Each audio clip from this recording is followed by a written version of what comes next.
Alright people, your girl Lara Croft is back, that's right, in this new rebooted Tomb Raider movie, so let's get it. Welcome to the Kaiba Show.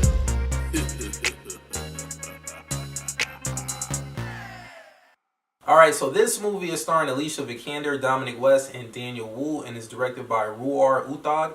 And basically, the premise of this movie is we have a young Lara Croft around the tender age of like 20 to like maybe 24. We find her on a new adventure to find this ancient entity that her father discovered on this island before he disappeared, and she crossed paths with this evil corporation that's searching for the same thing.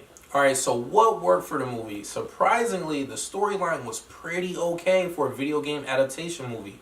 Usually these video game movies really suck really bad with the storyline.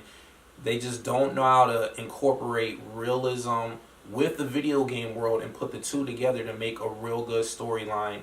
And the acting was pretty good. Nobody in this movie really sucked where their acting wasn't believable, where you didn't believe in the character. For the most part, everybody brought their A game to the table. Alicia did a good job. Dominic, Daniel Wu did a good job. So there's no complaints from there. And the action was okay. It wasn't amazing, but it was okay. So what didn't work for the movie? Let me start off by saying this. That first half of the movie, you almost forget that you're watching a video game movie. They really did a good job.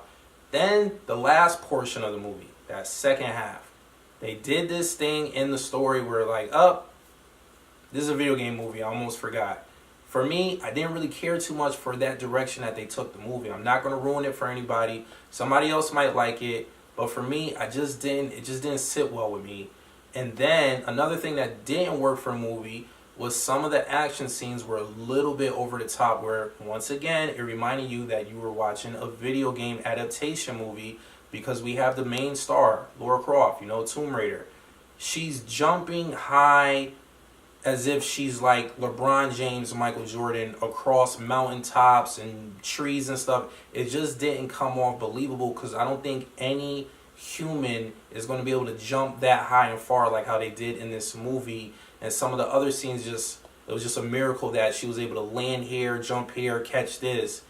At those moments, it just didn't come off real for me. It was just, oh, yep, that's right, this is a video game movie, I almost forgot. And those were the little elements that didn't work for me.